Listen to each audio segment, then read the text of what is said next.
Buenos días, maestro y compañeros.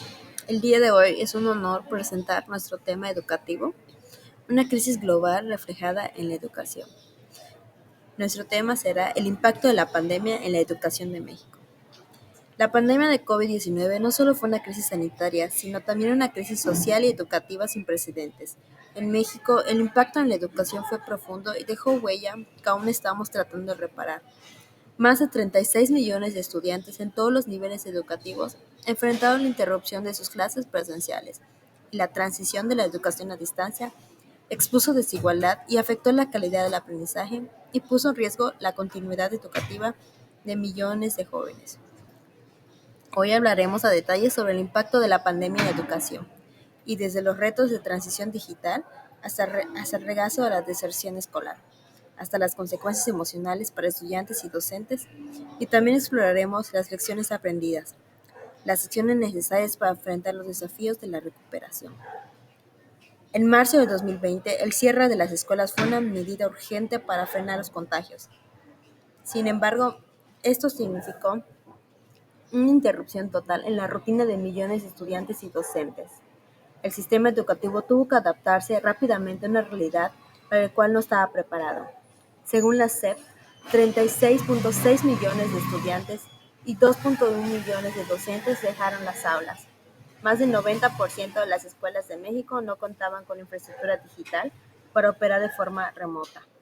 El gobierno implementó el programa Aprende en Casa utilizando televisión, radio e internet para impartir la clase. Aunque logró cubrir una parte de la población, la desigualdad era evidente. El acceso a la tecnología limitaba su efectividad, y más del 40% de los hogares en comunidades rurales no tienen acceso a televisión de paga ni internet.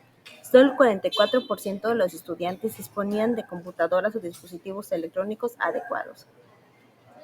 En comunidades marginadas, como las de la Sierra de Oaxaca, muchos niños dependieron exclusivamente de las transmisiones de radio para seguir aprendiendo, la cual redujo las oportunidades de interacción con maestros y compañeros. Ahora, sin más, voy a presentar a mi compañera Yaritzi con el siguiente parte de nuestro tema. Como segundo punto está el rezago y deserción escolar, consecuencias directas de la pandemia. Como primer punto está el rezago educativo, un retroceso de años. La pandemia amplificó las desigualdades existentes en la educación. Millones de estudiantes perdieron el acceso a un aprendizaje continuo y en muchos casos sus habilidades académicas retrocedieron significativamente. Estudios relevantes según la UNESCO, los estudiantes en América Latina perdieron un promedio un año de aprendizaje efectivo. En México, un estudio de INE reveló que el 80% de los estudiantes evaluados en 2021 no alcanzaron los niveles esperados en matemáticas y comprensión lectora. Como segundo punto está la deserción escolar, una alarma nacional. La pandemia obligó a muchos estudiantes a abandonar la escuela, ya sea por problemas económicos, falta de acceso a la tecnología o pérdida de motivación. A cerca de 5,2 millones de estudiantes dejaron la escuela en México entre 2020 y 2021, según la SEP. Una de las principales causas fueron la falta de recursos económicos, que abarcó un 58%. Y dificultades para seguir las clases en línea fue un 28%. Una de la historia real fue Luis, un joven de 16 años en Chiapas, tuvo que dejar la preparatoria para trabajar y apoyar a su familia. Él comenta: intenté seguir las clases por mi teléfono, pero la señal de internet era muy mala y al final ya no pude continuar. A continuación se dirá el tercer punto. Como tercer punto, consecuencias psicológicas y emocionales, una crisis silenciosa. Como impactan los estudiantes, el aislamiento social, la falta de interacción presencial y la incertidumbre provocaron una crisis emocional entre los estudiantes. Muchos enfrentaron ansiedad, depresión y pérdida de motivación para estudiar.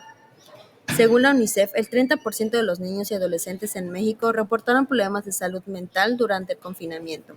Una maestra de primaria comentó: mis alumnos no solo olvidaron lo que habían aprendido, también regresaron más inseguros y tímidos. Los maestros tuvieron que adaptarse rápidamente a un modelo que desconocían, mientras que las familias asumieron un papel educativo sin tener las herramientas necesarias. Y solo el 60% de los maestros en México tenían experiencia previa en plataformas digitales. Muchos padres dedicaron hasta 4 horas diarias a ayudar a sus hijos con las clases. Bueno, esto sin más ha sido todo y espero les haya gustado. Ha sido un honor con usted, maestro. Muchas gracias.